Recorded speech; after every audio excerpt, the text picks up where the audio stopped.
Triangle. अब देखो similarities of triangle क्या होता है, देखो सिमिलर ट्राइंगल के बारे में मैंने आप लोगों को बताया था।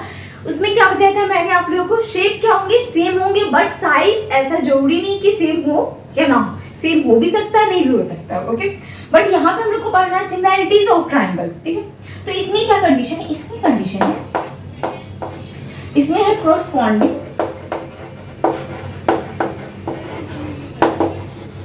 एंगल आर इक्वल, ठीक है।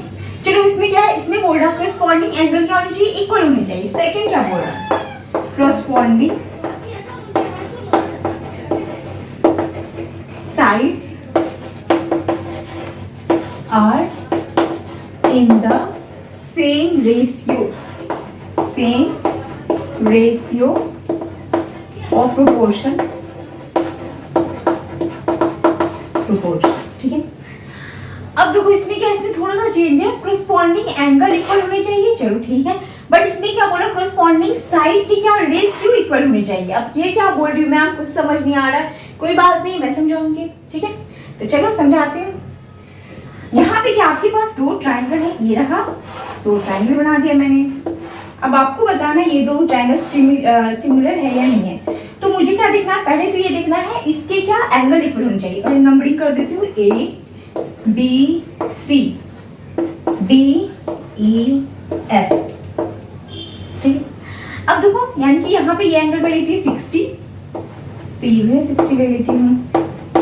अगर मैं ये 55 दे रही हूँ तो ये भी 55 दे लेती हूँ। चलो ये तुम्हारा 65 है तो ये भी 65 में ले लेती हूँ।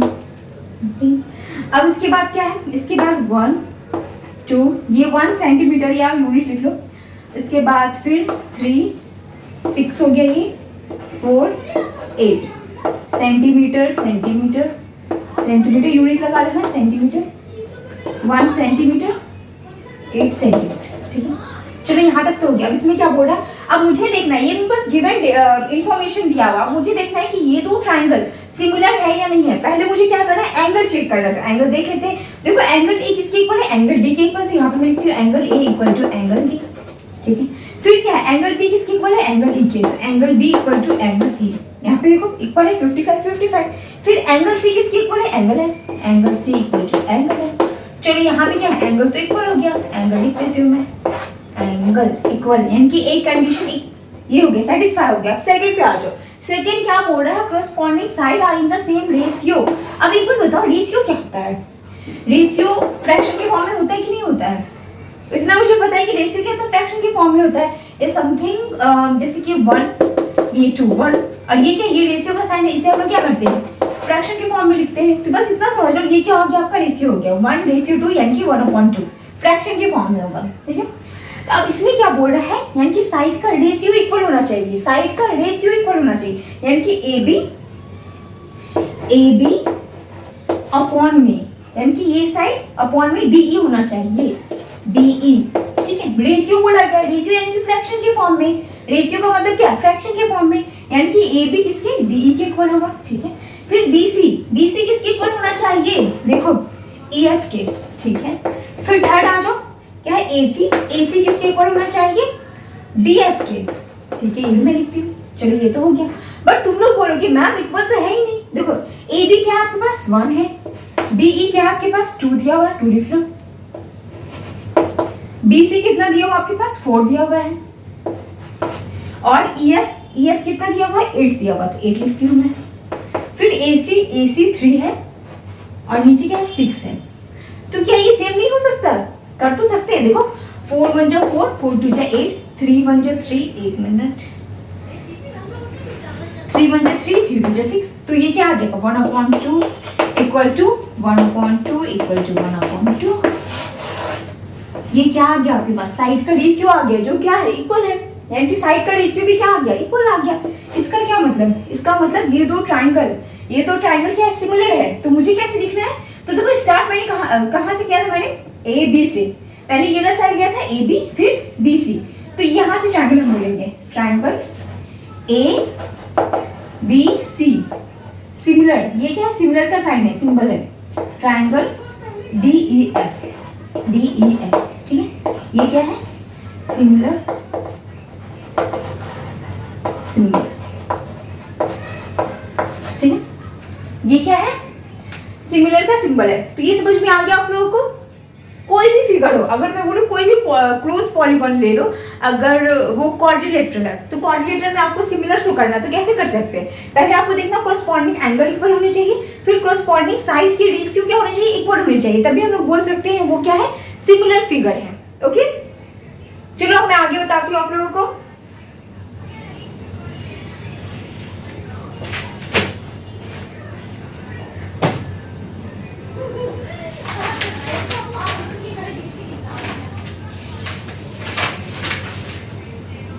देखो एक और एग्जांपल मैं बता देती हूँ, अच्छे से समझ में आ जाएगा। जैसे मैं एक एग्जांपल लेती हूँ,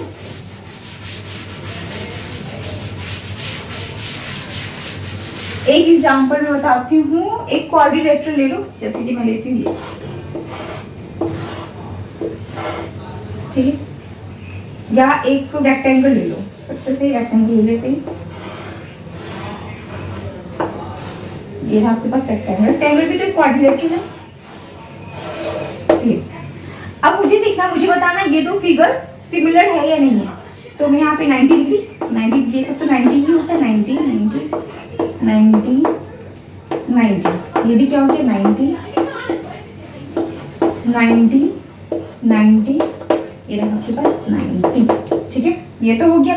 अब इसका साइड में लिख लेती हूँ, यहाँ पे देती हूँ 1 2 मैं लिखती हूँ, फिर यहाँ पे दे देती हूँ मैं 3 6, फिर यहाँ पे 3 6 4, यहाँ पे मुझे 1 देना होगा, 1 1, ठीक है, 1 2। अब मुझे देखना ये दोनों सिमिलर है कि नहीं है। तो पहले मुझे क्या देखना है? एंगल। देखो एंगल तो इक्वल है, नंबरिंग कर देती हूँ मैं, A B C D E F G H, यानी कि इसका क्या मतलब? एंगल A एंगल E के इक्वल है, ठीक है। यहाँ मैं लिखती हूँ angle A equal to angle E है।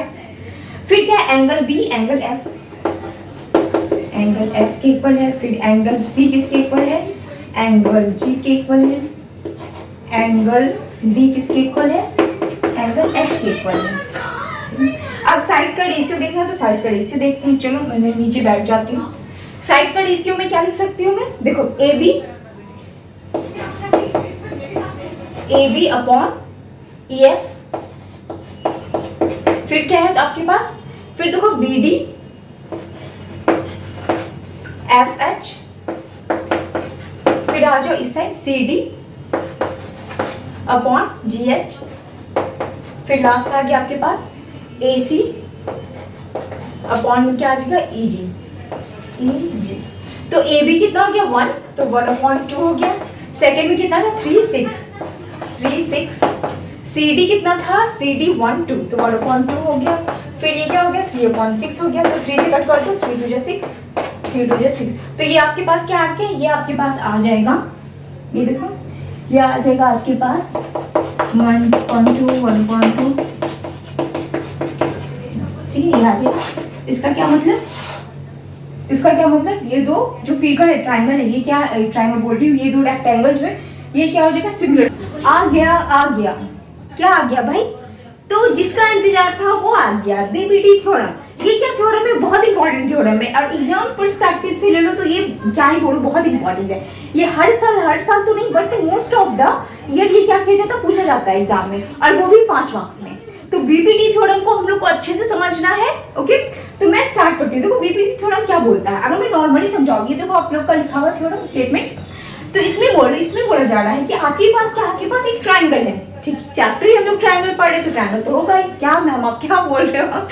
चलो ये तो बात सही बोल रहे हो तुम, चलो ठीक है, ये चैप्टर हम लोग ट्राइंगल पढ़ रहे तो ट्राइंगल तो होगा ही, ठीक है। अब इसमें बोला जा रहा है कि अगर इफ, देखो बीपीटी थ्योरम बस मैं आप लोग को 2 सेकंड में यहाँ पे समझा देती हूँ, उसके बाद मैं प्रूव करके बताऊंगी। इसमें बोला जा रहा है इफ अगर DE BC के पैरेलल है, DE किसके पैरेलल है? BC के पैरेलल है, ठीक है।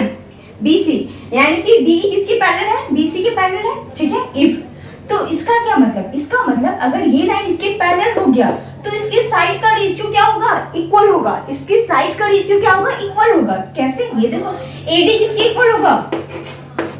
DB के, sorry DB equal to AE किसके इक्वल होगा? EC के इक्वल होगा। बस थ्योरम खत्म। बस इतना समझना, अगर ये लाइन DE किसके BC के पैरेलल हो गया, ये लाइन इसके पैरेलल हो गया, तो इसके साइड का रेशियो क्या हो जाएगा, इक्वल हो जाएगा। बस ये कह रहा है आपका क्या, BPT थ्योरम। AE मैं अच्छे से लिखती हूँ, AE इक्वल टू EC। ठीक है, समझ में आ गया। अब देखो मुझे क्या करना है, मुझे प्रूव करना है। मुझे क्या करना, प्रूव करना। तो फर्स्ट जब भी मैं प्रूव करती हूँ तो पहले क्या करते हैं, पहले गिवन लिखते हैं। तो पहले गिवन लिख लो जो आपके पास दिया हुआ है।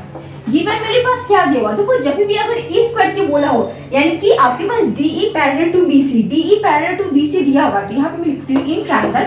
मुझे पता है मेरे पास क्या है, ट्रायंगल है ABC, ABC, ये तो मुझे पता है। और क्या गिवन है, और आपके पास गिवन है DE किसके पैरेलल है, BC के पैरेलल है। ठीक है, लिख दिया मैंने।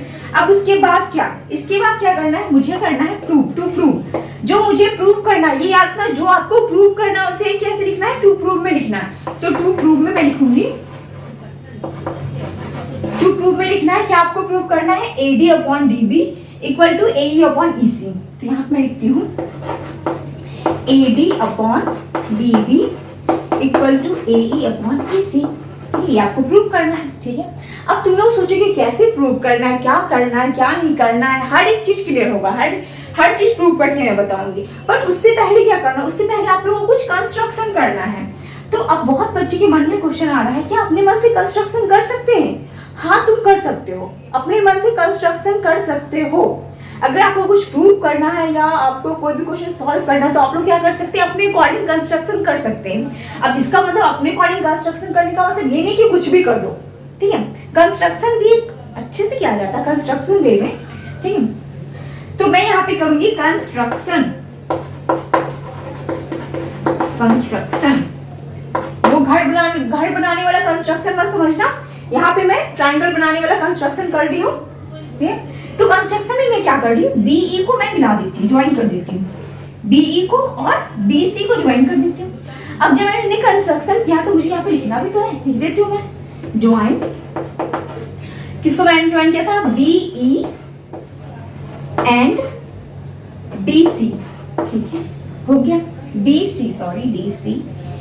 चलो अब ये और भी कंस्ट्रक्शन करना। अब क्या कंस्ट्रक्शन करना, ये जो आपका AC लाइन है, AC लाइन पे परपेंडिकुलर ड्रॉ करना है। AC लाइन पे जैसे ये एक लाइन है, ये लाइन क्या टेढ़ा है, अब इस पे परपेंडिकुलर लाइन ऐसे ही ड्रॉ करूंगी ना मैं, वैसे मुझे क्या करना है, इस पे परपेंडिकुलर लाइन ड्रॉ करना। और परपेंडिकुलर लाइन क्या है, यानी कि स्ट्रेट लाइन।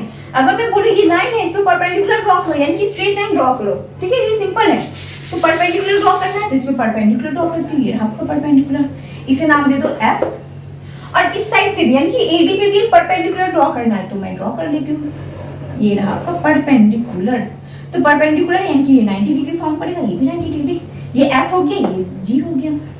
ठीक है, अब क्या करना है, अब प्रूव स्टार्ट करते हैं। चलो इस साइड में लिखती हूँ या इस साइड से स्टार्ट कर देती हूँ, मैं इस साइड से ही करती हूँ।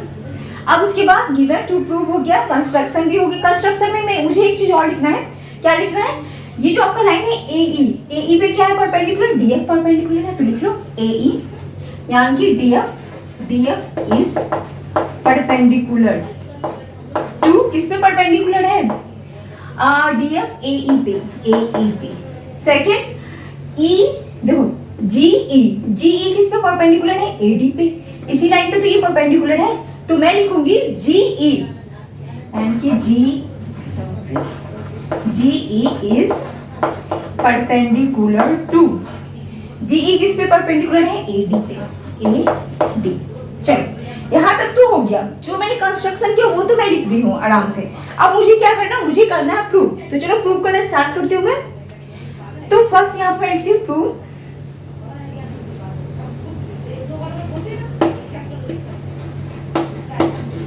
ठीक, इसे मैं एक साइड कर देती हूँ। देखो प्रूव में क्या करना, अब एक बात बताओ आप लोग, ये जो आपका ये है, ये क्या ट्रायंगल है, ADE, ये ट्रायंगल है। अब एक बात बताओ, एरिया ऑफ ट्रायंगल क्या होता है, एरिया ऑफ ट्रायंगल होता है 1/2 इंटू बेस इंटू हाइट। यहाँ पे मैं लिख देती हूँ कि किसका यूज है, area of triangle 1/2 into base into height. 1/2 into base into height. Area of triangle क्या होता है? 1/2 इंटू बेस इंटू हाइट। तो मुझे क्या करना है? एरिया ऑफ ट्राइंगल निकालना है। तो मैं निकालूंगी एरिया ऑफ ट्राइंगल। कौन सा ट्राइंगल? ADE।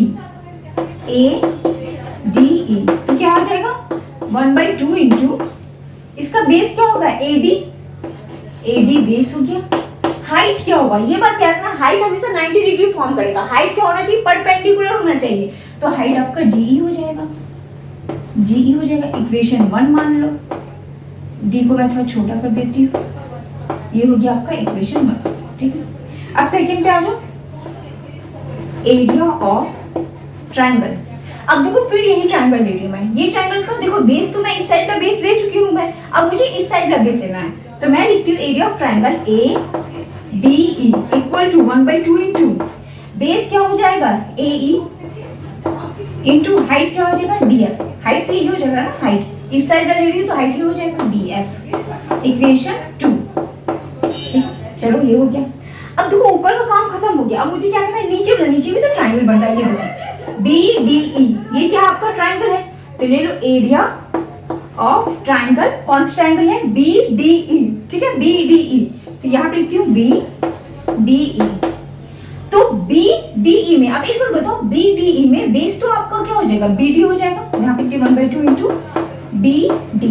हाइट क्या होगा? तो बहुत बच्चे कंफ्यूज, बहुत बच्चे क्या करते हैं? आंसर देंगे DE, ये इसकी हाइट हो जाएगी। तो ऐसे ये कैसे हाइट हो जाएगी? तुम लोग खुद ही सोचो। तुम लोग पीछे का पूरा भूल चुके हो। ये कैसे हाइट हो जाएगी? हाइट क्या होगा? हाइट ऑलवेज परपेंडिकुलर होगा। इसके बाहर हाइट होगा ये 90 डिग्री, ये हाइट हो जाएगा इसका। एक बार जी है ना, GE। अभी भी कंफ्यूजन है तो देखो ये समझ लो। एरिया ऑफ ट्रायंगल के हमेशा याद रखना परपेंडिकुलर क्या होना चाहिए? 90 डिग्री फॉर्म होना चाहिए। तो बेस आपका क्या हो जाएगा? BD हो जाएगा। हाइट क्या हो जाएगा? GE हो जाएगा। इक्वेशन 3। अब मैं आपकी इक्वेशन 4 एरिया ऑफ ट्रायंगल। देखो BDE ले चुकी हूं मैं। अब मैं आऊंगी DEC। ये भी तो एक ट्रायंगल है। तो DEC तो 1/2 इंटू इसका बेस क्या हो जाएगा? EC इंटू हाइट क्या हो जाएगा? हाइट क्या होगा? DE मत बोलना, DE गलत होगा। हाइट DE नहीं होगा। इसके आगे चले जाओ। इसके आगे क्या है? ये परपेंडिकुलर। ये भी तो ट्रायंगल बना रहा है। देखो ये ट्रायंगल बना रहा है ना। तो हाइट क्या होगा? हाइट ऑलवेज परपेंडिकुलर होगा। हाइट क्या होगा? ऑलवेज 90 डिग्री फॉर्म करेगा। इसका क्या मतलब? DF हाइट हो जाएगा। DF equation 4।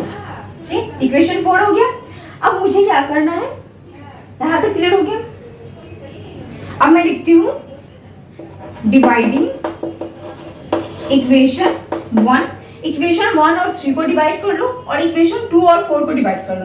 तो मैं यहाँ पे करती हूँ इक्वेशन 1 एंड 1 और 3 को करती हूँ मैं डिवाइड। ठीक है, 1 और 3 को मैं डिवाइड करती हूँ। इसे मैं इरेज कर दूंगी। याद कर 1 और 3 को डिवाइड करने में क्या हो जाएगा? यानी कि A triangle ADE by triangle ये वाला हो जाएगा BDE। तो ये क्या हो जाएगा? 1/2 इंटू बेस क्या है? AD इंटू GE अपॉन में 1/2 इंटू थर्ड वाला क्या हो जाएगा? 1 और थर्ड है, थर्ड देखना है। ये हो जाएगा आपका BD इंटू GE। ठीक है, अब देखो इसमें कट क्या हो रहा है? अगर मैं बोलूं तो ये कट हो रहा है GE 1/2 कट हो रहा है। तो आपके पास क्या बचेगा? इसके आगे मैं बताती हूँ क्या बचेगा। 1 मिनट को इरेज में कर देती हूँ पहले। इसके आगे आपके पास बचेगा, इसे मैं इरेज करके लिखती हूँ।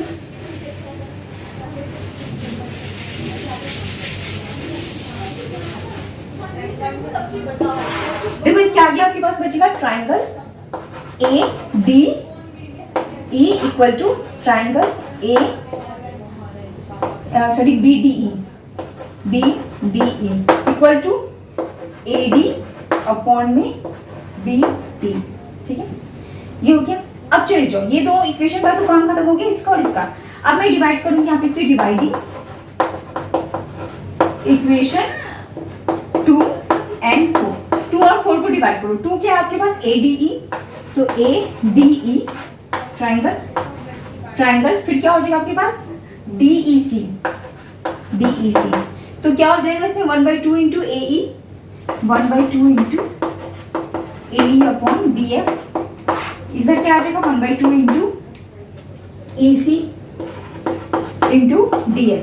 तो DF कट गया, 1/2 कट गया, क्या बचेगा AE अपॉन EC। तो यहाँ पे आ जाएगा triangle ADE equal triangle DEC, क्या बचेगा AE अपॉन EC, ठीक है, A अपॉन EC बचेगा। तो ये रहा। अब इस दोनों को मुझे क्या करना है, इक्वल करना है, इस दोनों को क्या करना है, इक्वल करना है। तो यहाँ पे मैं लिखती हूँ so A triangle ADE triangle BDE, ये किसके इक्वल हो जाएगा, triangle ADE equal to triangle DEC।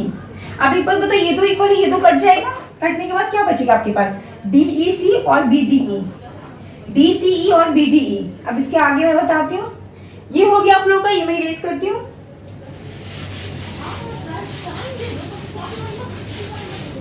इसके आगे का देख लो,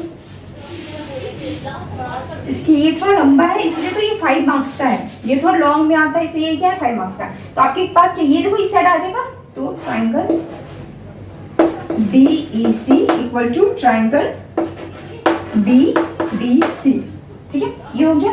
अब तो ये दो इक्वल है, तो यानी कि ये और ये भी इक्वल हो जाएगा, ये जो आया आपके पास, यानी कि AD अपॉन BD को या DB को बात देखिए, इक्वल टू ये क्या आपका AE upon EC, AE upon EC, ठीक है। उसके बाद आपको बगल में ये भी लिखना है। देखो एक चीज याद रखना है, ये क्लास 9 का थ्योरम था, ये क्या है, एक ट्राइंगल है, ठीक है। यहाँ पे देखो DEC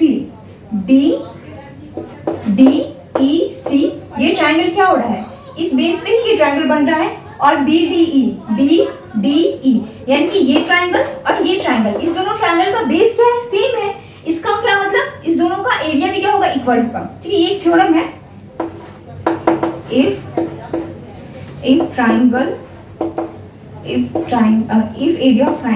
if area of triangle have same base then they are equal, ठीक है। ये लिखना है, तभी आप लोगों को 5 मार्क्स मिलेगा। ये ना आपको जो प्रूव करना था, ये प्रूव हो गया आप लोगों का, ठीक है। ये प्रूव किया, थोड़ा सा लेंथी है थोड़ा, बट एक बार अगर आप लोग अच्छे से समझ जाओगे तो क्लियर हो जाएगा, ठीक है। तो इसमें सबसे पहले आप लोग को एरिया निकालना है, एरिया निकालने के बाद डिवाइड करना है, डिवाइड करने के बाद देखो ये आपके पास एक ये फॉर्म आ गया और एक ये आ गया आपके पास, ठीक है। फिर इक्वेट कर दो, इक्वेट करने के बाद ये निकल के आ जाएगा आपके पास AD upon DB equal to AE upon EC। फिर क्या होगा, फिर मुझे लिखना है if area of triangle have same basis, यानी कि दो एरिया ऑफ ट्रायंगल का बेस क्या है, इसी बेस पे है ना, तो ट्रायंगल, तो इसका क्या मतलब, ये दो इक्वल होगा। तो ये क्लियर हो गया, थ्योरम 1 क्लियर हो गया आप लोगों का, बीपीटी थ्योरम। अब मैं बताऊंगी एक और थ्योरम है, इसके बाद एक और थ्योरम है, उसके बाद क्या है, क्राइटेरिया है आप लोगों का, क्राइटेरिया ऑफ सिमिलर ट्रायंगल। उसके बाद ये चैप्टर क्या हो जाएगा, कंप्लीट हो जाए। तो अब हम लोग आ गए हैं थ्योरम 2, थ्योरम 1 हो चुका आप लोग का बीपीटी। अब हम लोग को पढ़ना है कन्वर्स ऑफ बीपीटी। अभी कन्वर्स ऑफ बीपीटी क्या होता है, देखो बीपीटी में हम लोगों ने समझा था कि आपके पास एक ट्रायंगल है, ठीक है, ट्रायंगल है, अगर डीई यानी कि डीई बीसी के पैरेलल होगा तो इसके साइड का रेशियो भी क्या होगा, इक्वल होगा। ये किसमें पढ़ा था, बीपीटी में। बट कन्वर्स ऑफ बीपीटी क्या बोल रहा है, देखो कन्वर्स ऑफ बीपीटी का कहना है इफ, अगर जस्ट अपोजिट है, अगर एडी अपॉन डीबी यानी कि साइड का रेशियो अगर इक्वल हो गया AE अपॉन EC, अगर साइड का रेशियो इक्वल हो गया, इसका क्या मतलब, इसका मतलब ये दो लाइन क्या होगा, पैरेलल होगा, यानी कि DE BC के पैरेलल होगा। बस सिंपल लैंग्वेज में समझना है। अगर साइड का रेशियो इक्वल हो गया तो ये दो लाइन क्या हो जाएगा, पैरेलल हो जाएगा, ठीक है। ये क्या है, कन्वर्स ऑफ बीपीटी। और बीपीटी क्या बोलता था, बीपीटी बोलता था अगर DE किसके पैरेलल हो जाएगा, BC के पैरेलल हो जाएगा, तो साइड का रेशियो क्या हो जाएगा, इक्वल होगा, यानी कि AD upon DB equal to AE upon EC, ठीक है। बस थोड़ा सा चेंज है, ये पहले आएगा ये बाद में आएगा, इक्वल टू वाला। क्लियर है। अब मैं ये प्रूव करती हूँ कन्वर्स ऑफ बीपीटी। तो मुझे क्या करना है, पहले गिवन लिखना है। गिवन आपके पास क्या दिया हुआ है, देखो एक चीज याद करना है, एक चीज समझना है, जो नीचे ऊपर लाइन दिया हुआ है ना, देन के बाद जो दिया रहता है वो आपको प्रूव करना है। देन के बाद जो लाइन दिया रहता है वो आपको क्या करना, प्रूव करना है, यानी कि आपको क्या करना है, पैरेलल लाइन प्रूव करना है। ठीक है, ये याद कर लेना, ये समझ लेना। गिवन क्या दिया हुआ है, in triangle A B C, ये गिवन है। और क्या गिवन है, और आपके पास ये भी तो गिवन है, A D upon D B, A E upon E C. Prove तो मुझे ये करना है ना, तो यहाँ पे मैं लिखती हूँ A D upon D B equal to A E upon E C. ये क्या है आपके पास, गिवन है, गिवन लिख लेती हूँ मैं। अब इसके बाद क्या करना, टू प्रूव। टू प्रूव में मुझे क्या करना है, टू प्रूव में मुझे करना है D E parallel to B C. ठीक है, टू प्रूव में मुझे करना है, इसे मैं थोड़ा छोटा लिख लेती हूँ, देखिए इधर प्रूव गिवन लिख लें, गिवन ये करना है। अब उसके बाद क्या करना, उसके बाद देखो क्या करना है, यहाँ पे टू प्रूव, अब मैं प्रूव स्टार्ट करती हूँ, या प्रूव मैं इस साइड लिख लेती हूँ, या प्रूव मैं इस साइड लिखती हूँ, इजी होगा समझने में। प्रूव में लिखती हूँ यार, ये छोटा सा प्रूव है। ठीक है, अब देखो मैंने क्या किया, यहाँ पे मैंने एक लाइन ज्वाइन कर दी, ये क्या है आपके पास, ये ई डैश मान लो।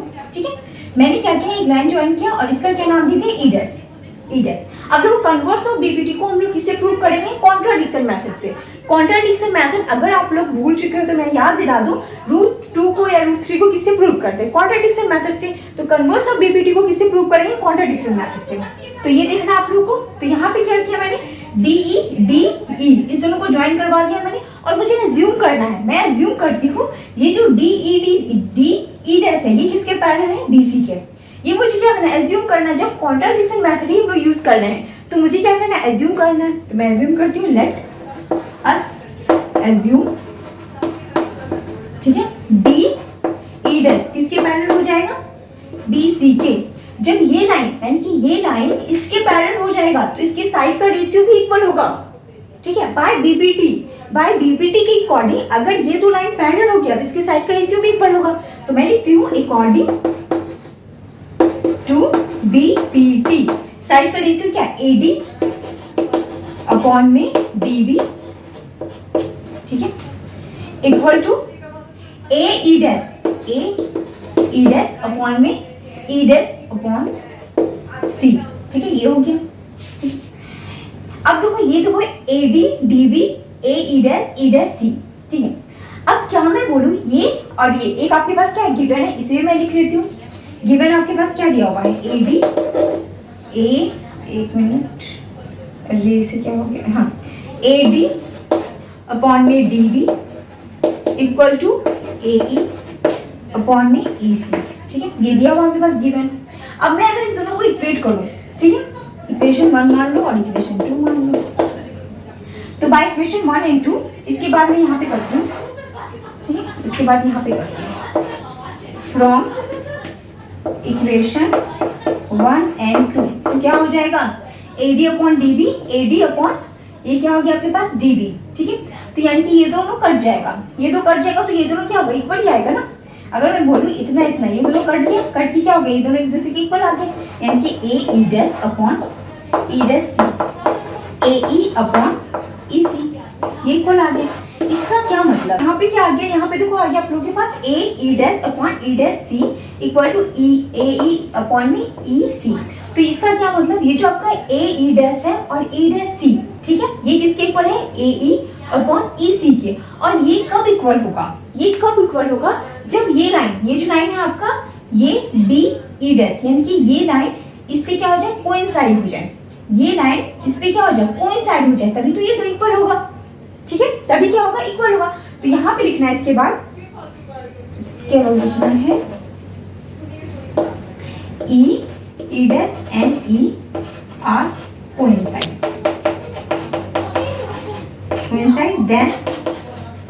देन उसके बाद क्या लिखना है, then A E dash upon E dash C equal to A E upon E C. Then यहाँ पे लिख देंगे, then D E parallel to D C. ये लास्ट है आप लोगों का।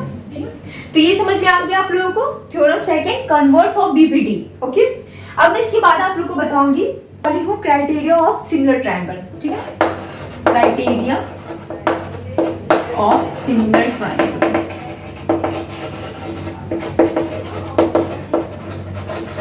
ठीक है, क्राइटेरिया ऑफ सिमिलर ट्रायंगल देखो,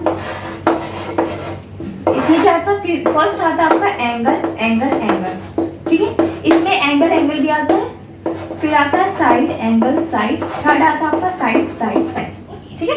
इसमें क्या आता है, टोटल 3 क्राइटेरिया आएंगे, क्या हो जाएगा, side side side, side angle side, side angle side, side side, angle angle angle, angle angle, ठीक है।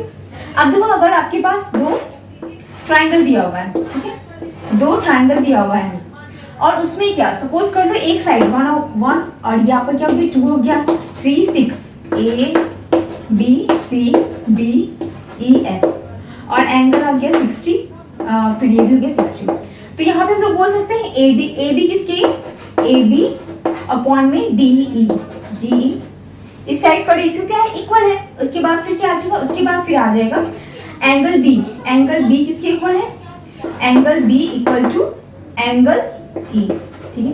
ये तो हो गया 2, तो ये आपका क्या हो गया, इस साइड में लिख देती हूँ, ये आपका हो गया साइड, फिर एंगल क्या हो जाएगा, angle B equal to angle E, ये आपका क्या हो जाएगा, एंगल हो गया, तो साइड हो गया एंगल हो गया, फिर एक और साइड का रेशियो है BC अपॉन में EF, तो ये क्या 3/6 से कट करके 1/2 ही आएगा, ये रेशियो क्या है, इक्वल हो गया। तो side angle side, side angle side, कौन सा क्राइटेरिया लग रहा है, ये क्राइटेरिया लग रहा है साइड एंगल साइड, तो यहाँ पे लिखेंगे by side angle side by SAS criteria, criteria क्या होगा, ट्राइंगल ABC